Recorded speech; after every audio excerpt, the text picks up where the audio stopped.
The highway stretched endlessly through northern Minnesota like a gray ribbon cutting through an ocean of white.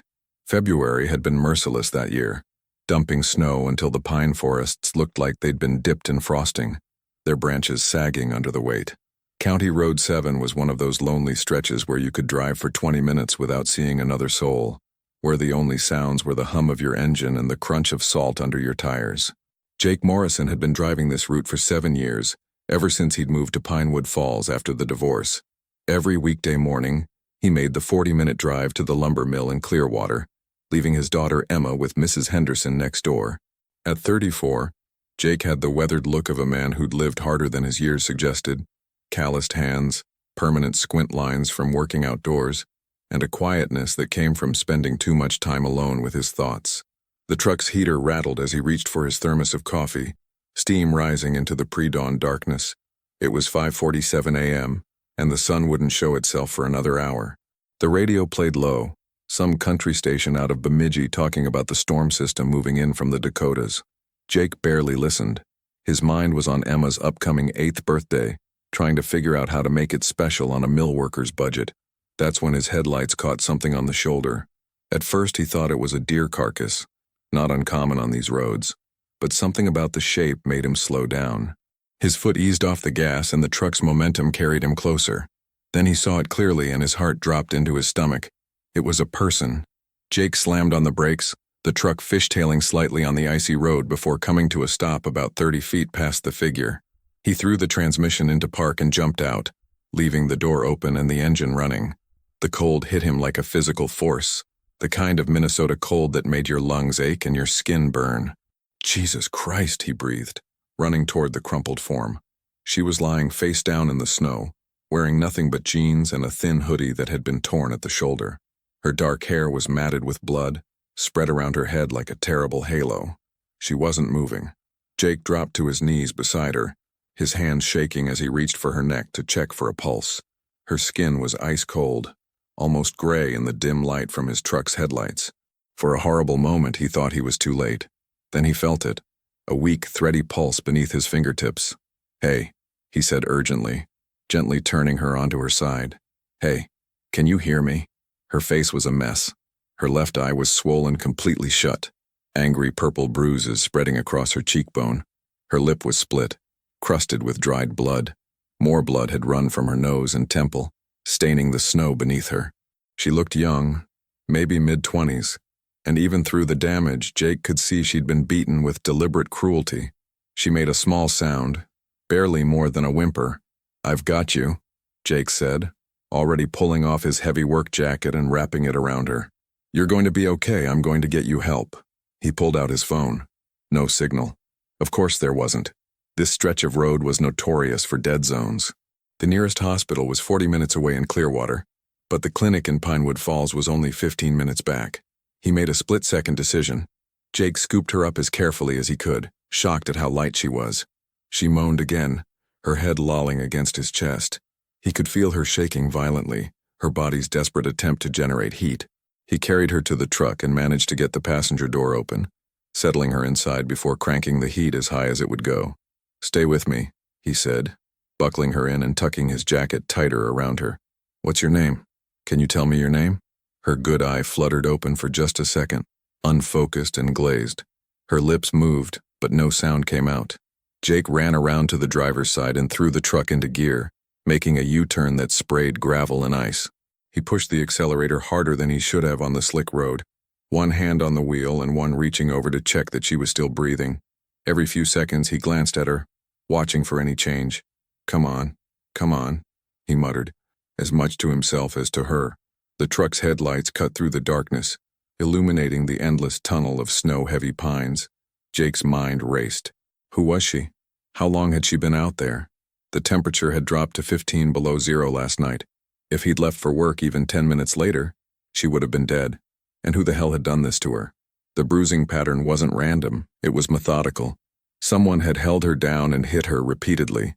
The torn hoodie, the way she'd been discarded on a deserted stretch of highway like garbage. Jake's jaw clenched.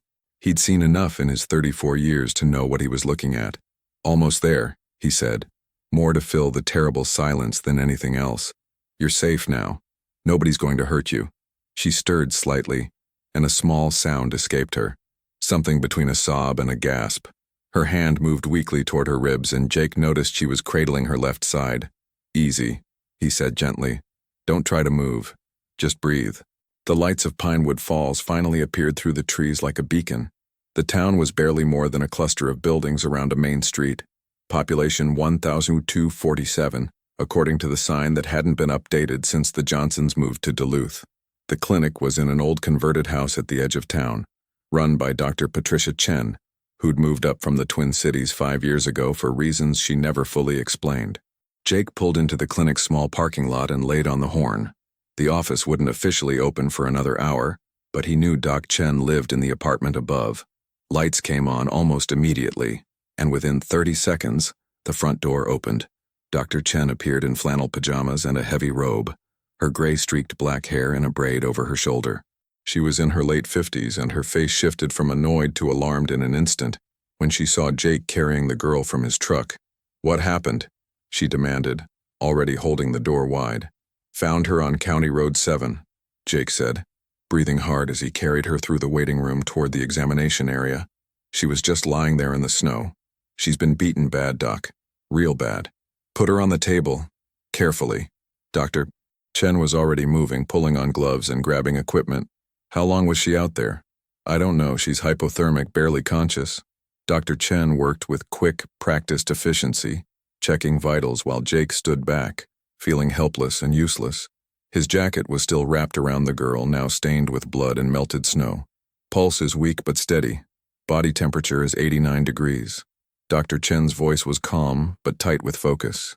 "She's got at least 2 broken ribs, possible concussion, significant facial trauma. Call Sheriff Morrison." "That's my brother," Jake said automatically. "I know who your brother is, Jake. Call him. This is a crime scene." Jake pulled out his phone with shaking hands and dialed. His brother Tom answered on the second ring, voice thick with sleep. "This better be good." "Tom, it's Jake. I'm at the clinic with Doc Chen. I found a woman on County Road 7. She's been beaten half to death and left on the side of the road." There was a long pause. Then Jake heard his brother moving. "I'm on my way. 10 minutes. Don't let her leave, and don't let anyone else in or out." The line went dead. Jake looked back at the examination table. Dr. Chen had cut away the girl's hoodie and was checking for other injuries. Even from where he stood, Jake could see the dark bruises covering her torso, the distinctive pattern of boot prints on her ribs. "Who are you?" Jake whispered, watching as Dr. Chen worked to save a stranger's life in the early morning darkness of a small Minnesota town where everyone knew everyone's business, except nobody knew her.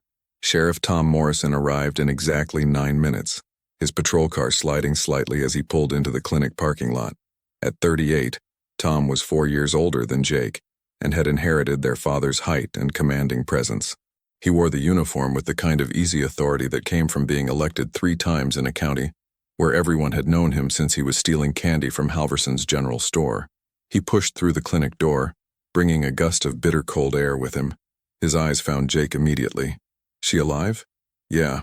Doc's stabilizing her now." Tom nodded, pulling out his notebook. "Walk me through it." "Everything."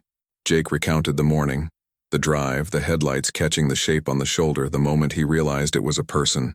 Tom listened without interrupting, making occasional notes, his face growing harder with each detail. "You touch anything else?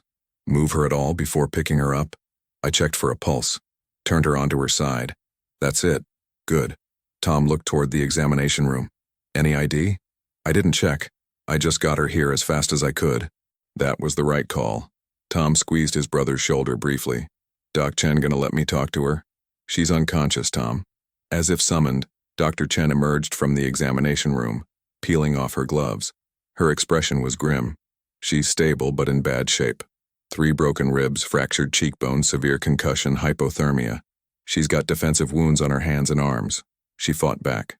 Dr. Chen paused, choosing her words carefully. "There's also evidence of sexual assault." Jake felt something cold and sharp settle in his chest. Tom's jaw tightened, but his voice remained level. "How long ago?" "Within the last 12 hours. I've done the kit. It'll need to go to the lab in Duluth." Dr. Chen looked at both men. Whoever did this meant to kill her. If Jake had come by even an hour later. "But I didn't." Jake said quietly. No, you didn't. Dr. Chen managed a small, tired smile. You saved her life. Tom was already on his radio, calling in his deputy. Randy, get up and get to the clinic. We've got an assault case. I need you to run the scene on County Road 7, about mile marker 32. Bring the camera and evidence kit. He listened for a moment. I don't care if it's your day off, get here. He turned back to Dr. Chen. When she wakes up, I need to talk to her. She needs rest first, and she's going to need more than what I can provide here. I'm calling for an ambulance to take her to Clearwater Hospital.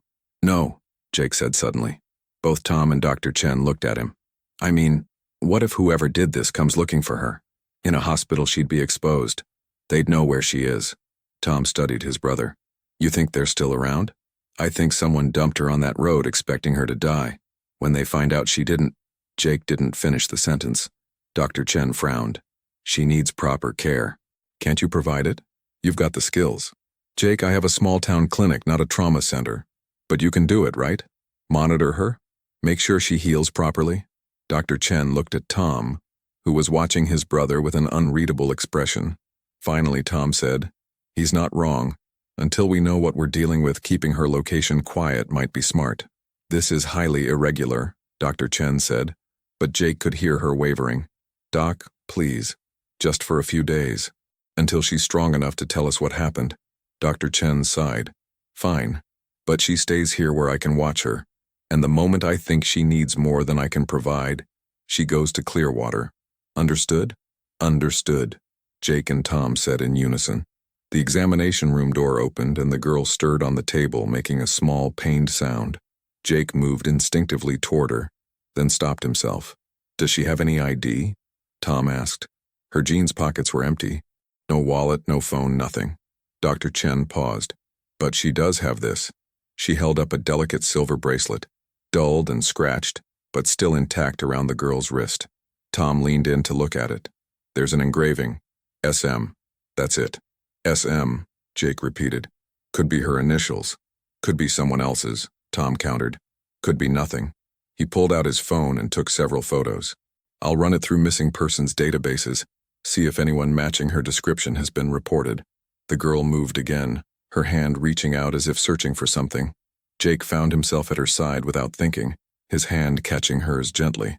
Hey, he said softly. You're safe. You're in a clinic. Nobody's going to hurt you. Her good eye opened slowly, struggling to focus. When she saw Jake's face, something like recognition flickered there.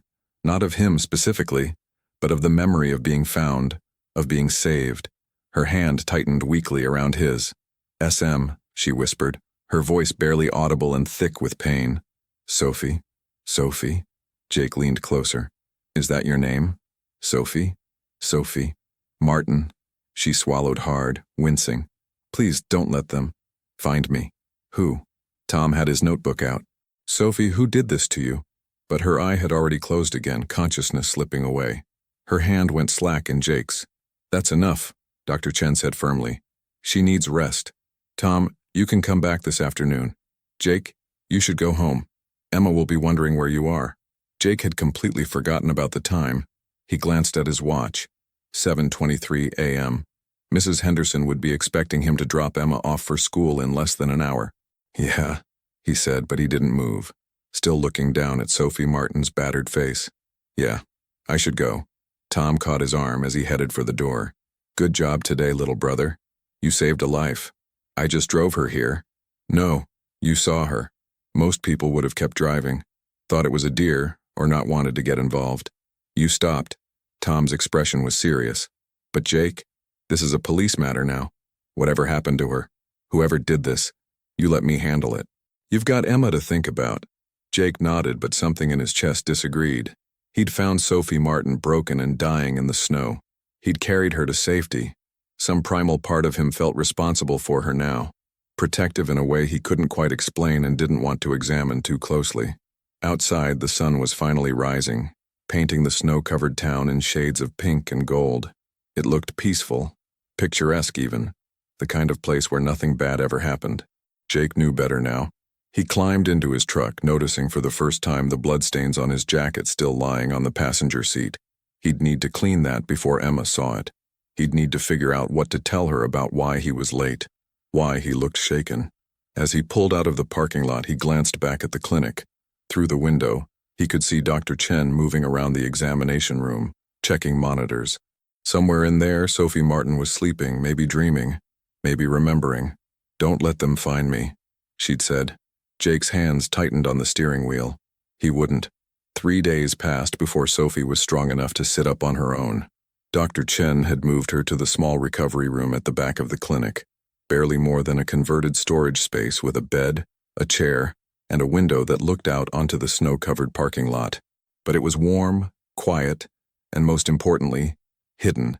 Jake had visited every day, usually in the late afternoon after his shift at the mill. He told himself he was just checking in, making sure she was healing properly. But the truth was more complicated than that. Every time he closed his eyes, he saw her lying in the snow, broken and abandoned. The image haunted him. On the 4th day, he arrived to find her sitting up in bed, her dark hair washed and pulled back from her face. The swelling had gone down considerably, though the bruising had evolved into a spectacular palette of purple, yellow, and green. Her left eye was open now, revealing a striking hazel color that caught the afternoon light. "Hi," she said when he knocked. Her voice was still rough, but stronger. "You're Jake." "Yeah." He set down the paper bag he'd brought. "Dr. Chen told you?" "She said you're the one who found me, who brought me here." Sophie's good hand touched her ribs gently. "Thank you. She says I would have died out there." "You don't have to thank me." Jake pulled the chair closer to the bed but maintained a respectful distance. "I brought you some things. Mrs. Henderson, my neighbor, she put together some clothes and toiletries. Thought you might want something clean to wear." Sophie's eyes welled up. I don't have any way to pay you back. I'm not asking you to." Jake shifted uncomfortably. "How are you feeling?" "Like I got hit by a truck." She attempted a smile, then winced as it pulled at her split lip. That was supposed to be a joke. "I got it." Jake found himself smiling back slightly. "Dr. Chen says you're healing well. Your ribs are going to take a while, though." 6 weeks, she said. "Maybe 8. Sophie looked down at her hands at the defensive wounds that had scabbed over. Did the sheriff find anything?"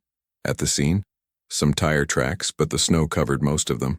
And no one matching your description has been reported missing either here or in the surrounding counties." Jake paused. "Sophie, what happened to you?" Her whole body tensed. For a long moment, she didn't answer, just stared out the window at the pine trees swaying in the wind. When she finally spoke, her voice was barely above a whisper. "I was hitchhiking, from Duluth. I know it was stupid, but I didn't have money for a bus and I needed to get away." "Away from what?" "From someone. Someone who—" She touched her ribs again, a unconscious gesture. "His name is Marcus Brennan. We were together for 2 years. I thought I loved him, but he had a temper, and it got worse over time. The hitting started small, a slap here, a shove there. He'd always apologize after, say he'd never do it again."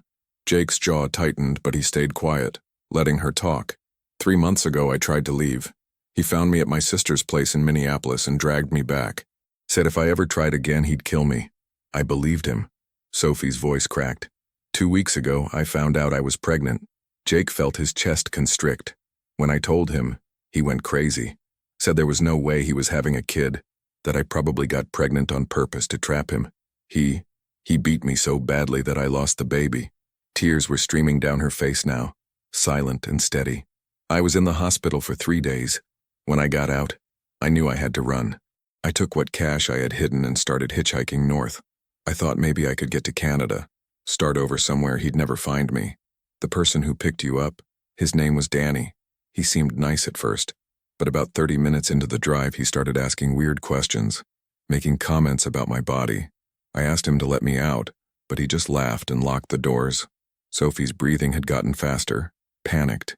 "He pulled off onto a logging road. I tried to fight him, but he was so much bigger than me. After he started hitting me, he said I was a whore, that I deserved it. Then he dragged me back to his truck and drove for a while. When he stopped, he just threw me out and drove away. I remember lying there in the snow thinking, this is it. This is how I die." Jake had to look away, his hands clenched into fists. "Did you see what kind of truck? Get a license plate? Dark blue pickup. Ford, maybe? I don't know the plate. Everything's fuzzy." She wiped at her tears. "Is that enough? For the sheriff to find him?" "I don't know." Jake admitted. But Tom's good at his job. He'll do everything he can. And Marcus? If he finds out I'm alive, he'll come looking for me. He has connections, knows people in law enforcement. He could find me. He won't. You're safe here. Dr. Chen's the only one who knows you're in this room, and she's not telling anyone. As far as the town knows, I found an injured woman and brought her to the clinic, that's it. Sophie studied him with those hazel eyes. Why are you doing this? You don't know me. Jake considered the question. It was fair. He'd been asking himself the same thing for days. Because someone should, he finally said. Because you deserve better than what happened to you. And because, he trailed off, not sure how to finish. Because what? Because I have a daughter. She's 8. And someday she's going to be a woman navigating a world that can be cruel and dangerous. I'd hoped that if she ever needed help, someone would stop for her. Someone would care enough not to just keep driving. Sophie's expression softened. What's her name? Emma. That's pretty. She smiled again, more carefully this time. Does she know about me? She knows I helped someone who was hurt. She doesn't know the details. Jake shifted in his chair. She wants to meet you, actually. She's been asking about Daddy's friend from the road nonstop. I'd like that, if it's okay. Yeah. Jake stood up. I should let you rest. Dr. Chen says you need to sleep as much as possible. Jake? Sophie called as he reached the door. Thank you.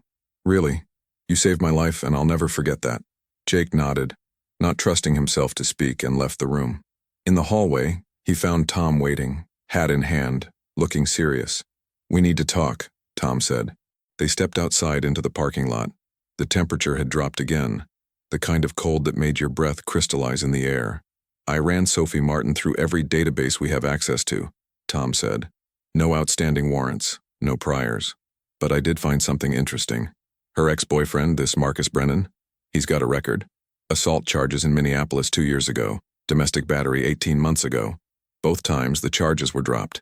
Let me guess. The victims refused to testify. Got it in one? Tom's expression was grim. This guy's dangerous, Jake, and if he finds out she's alive and talking, he won't find out. We'll keep her hidden until she's healed enough to get somewhere safe. Maybe she can go to her sister in Minneapolis or… Jake. Tom put a hand on his brother's shoulder. I know you feel responsible for her, but you need to be careful. You've got Emma to think about. If this Marcus guy comes looking, if he tracks Sophie here, then we deal with it. We? This isn't your job. It's mine. You're right, Jake said. It's not my job, but I'm not walking away from this. From her. Tom studied him for a long moment. You barely know her. I know enough. Do you? Or are you projecting something onto her? Some rescue fantasy? Jake felt his temper flare. Don't psychoanalyze me, Tom. Someone needs to. Because from where I'm standing, you're getting too involved with a woman who has an extremely dangerous ex-boyfriend and a history of violence following her. That's not safe. Not for you. Not for Emma. I'm not abandoning her. I'm not asking you to abandon her. I'm asking you to be smart. Tom's voice softened. Look, I get it. You want to help, but there are protocols, resources. We can get her into a domestic violence shelter, help her relocate somewhere secure. You don't have to be her white knight. I'm not trying to be a white knight, I'm just trying to do the right thing. The right thing is keeping your daughter safe. The words hit harder than Jake expected. He thought of Emma, of her bright laugh and her trust in him to protect her. Tom was right. He did have to think about Emma first. Always. But he also couldn't stop thinking about Sophie. Alone and terrified, believing that no one cared whether she lived or died. I hear you, Jake said finally. I'll be careful, but I'm not cutting her off. Tom sighed. Stubborn, just like Dad. Says the guy who's just as stubborn. Despite everything, Tom smiled. Fair point. He put his hat back on. I'm going to keep working the case. There's got to be something that'll lead us to this Danny character. And I've put out feelers about Marcus Brennan, just to see if he's made any moves north. Thanks, Tom. Don't thank me. Just be smart, okay? For Emma's sake. Jake watched his brother drive away, the patrol car's tires crunching on the frozen parking lot. The sun was setting already, painting the sky in shades of orange and purple. In a few hours, it would be dark again, and the temperature would plummet.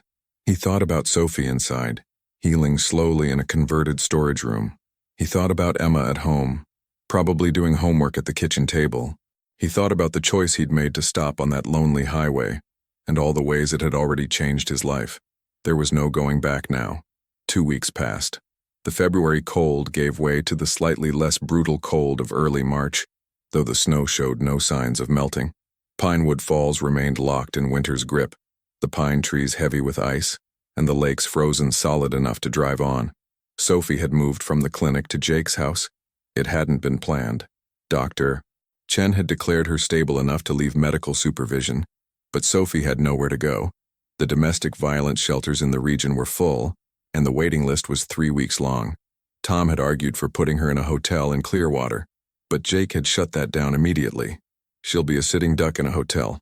At least here we can keep an eye on her. Emma and I have the space. The truth was, his 2-bedroom house was cramped, but they'd made it work. Sophie took Jake's room while he slept on the couch. Emma had been thrilled to have a house guest, though Jake had been careful about how much information he shared with his daughter. Sophie proved to be quiet and considerate, keeping to herself most of the time. She insisted on helping where she could despite her healing ribs, folding laundry one-handed, preparing simple meals, reading to Emma before bed. Jake would come home from the mill to find them curled up on the couch together, Emma chattering about her day at school, while Sophie listened with genuine interest. It felt dangerously close to domestic. "She's pretty," Mrs. Henderson had commented one afternoon when she'd stopped by with a casserole. "And she's good with Emma. She's a guest," Jake had replied firmly. "Someone who needs help." Mrs. Henderson had said with a knowing smile that made Jake uncomfortable. The truth he didn't want to acknowledge was that Sophie had become part of their routine. Coffee together in the morning while Emma got ready for school. Quiet conversations in the evening after Emma went to bed.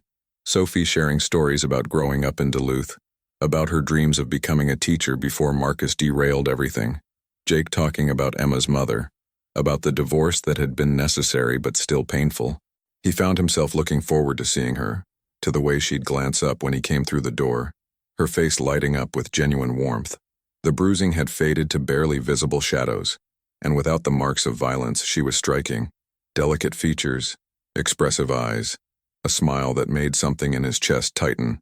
"You're falling for her," Tom said bluntly one evening when he stopped by on his patrol route. They were standing in the driveway, snow falling lightly around them. Inside, Jake could hear Sophie and Emma laughing about something. "I'm helping her," Jake countered. "You're falling for her," Tom repeated. "And that's a problem." "Why? Because you say so?" "Because she's vulnerable, Jake. She's been through trauma. She's probably not thinking clearly about what she feels or doesn't feel, and you're the guy who saved her life. There's going to be transference, gratitude that feels like something more. You don't know what you're talking about, don't I? I've seen this before. Victim latches onto their rescuer. It's a psychological response, not real connection." Jake's hands clenched.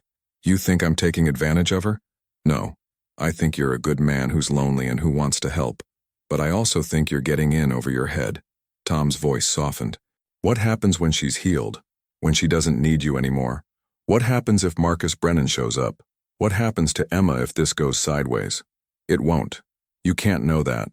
Jake wanted to argue, but the words stuck in his throat, because Tom wasn't entirely wrong.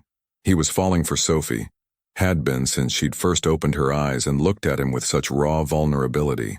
But was it real? Or was it just two damaged people clinging to each other in a storm?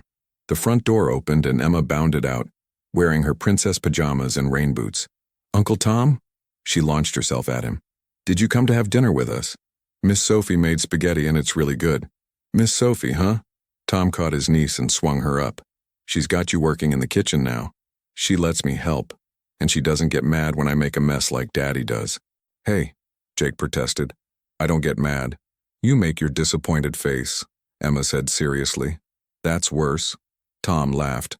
"She's got you there, brother." They went inside, and Jake watched Tom observe Sophie with a sheriff's careful eye. She was at the stove draining pasta, moving a bit stiffly but with growing confidence. She'd started wearing her hair down and it fell in dark waves past her shoulders. She looked up when they entered, her smile warm but guarded when she saw Tom. "Sheriff Morrison, I didn't know you were joining us." "He's not," Jake said, shooting his brother a look. "I could be convinced," Tom said easily, setting Emma down. "If there's enough spaghetti, there's plenty." Sophie's tone was polite but distant. She'd been like that around Tom since learning he was investigating her case. grateful but wary, as if afraid of saying the wrong thing. Dinner was surprisingly pleasant. Emma dominated the conversation with stories about her friend Olivia's birthday party and the injustice of having to learn long division.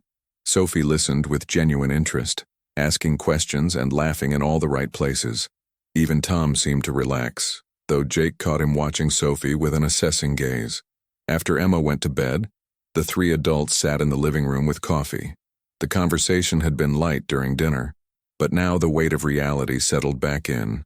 "I got a hit on the truck," Tom said finally.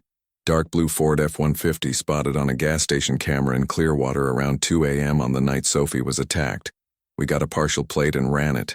Registered to Daniel Kowalski, age 38, with an address in Bemidji." Sophie's coffee cup rattled against the saucer. Jake moved instinctively closer to her on the couch. "Did you arrest him?" Jake asked. "Went to his address this morning. He wasn't there. Landlord says he cleared out 2 days ago, didn't say where he was going." Tom's expression was grim. "But we've got enough to issue a warrant. His DNA will be in the system soon, and when it matches what we got from the kit, we'll have him dead to rights. If you catch him," Sophie said quietly. "When we catch him. Guys like that always mess up eventually. And Marcus?" Sophie's voice was barely audible. "Have you heard anything about him?" Tom hesitated. "He filed a missing persons report on you 3 days ago. Told Minneapolis PD that you ran off after a fight, that he was worried you might hurt yourself." Sophie laughed, a bitter sound. "Of course he did. That's how he works. He'll position himself as the concerned boyfriend, the victim of my instability, and people believe him because he's charming and successful. I've dealt with guys like him before," Tom said. "They're not as smart as they think they are. You don't know him." "Maybe not, but I know his type." Tom leaned forward. "Sophie, I know you're scared, but you're safe here. We're not going to let anything happen to you." She looked at Jake, and he saw the fear in her eyes mixed with something else. Hope, maybe, or the fragile beginning of trust. "I want to believe that," she said. Later, after Tom had left and the house was quiet, Jake found Sophie standing at the kitchen window, staring out at the snow-covered yard. The moonlight made everything look ethereal, like they were living in a snow globe. "You okay?" he asked. "I don't know." She didn't turn around. "Every time I think I'm getting better, something reminds me of what happened, of how close I came to dying, of how Marcus is still out there looking for me." Jake moved to stand beside her. "You're not alone in this." "I know. That's what scares me." Now she did look at him. "Jake, you've done so much for me already. You saved my life, you've given me a place to stay, you've made me feel human again, but I can't keep taking from you. You have Emma to think about. A life. I'm just someone you found on the side of the road. You're not just anything." The words came out more intense than he'd intended. "Sophie, I don't know exactly what this is or where it's going, but I know I don't regret stopping that morning. I don't regret bringing you home, and I don't want you to leave." Her eyes widened slightly. "Jake, I'm not asking you for anything," he said quickly. "I'm not expecting anything. I just want you to know that you're welcome here, for as long as you need, or want." Sophie's hand found his, her fingers intertwining with his calloused ones. "I'm scared of what I feel when I'm around you. Scared that Tom's right, that it's just gratitude or trauma bonding or whatever psychological term he'd use. But it doesn't feel like that. It feels real. It feels real to me, too." They stood there in the moonlight, hands linked, the weight of everything they'd been through and everything they might become hanging in the air between them. Outside, the wind picked up, rattling the windows and sending snow swirling through the darkness. Jake thought about that moment on the highway, when he'd first seen her broken body in his headlights. How easily he could have convinced himself it was just a deer, just a shadow. How different everything would be if he'd kept driving. But he hadn't. He'd stopped. He'd saved her. And in doing so, maybe she'd saved him too.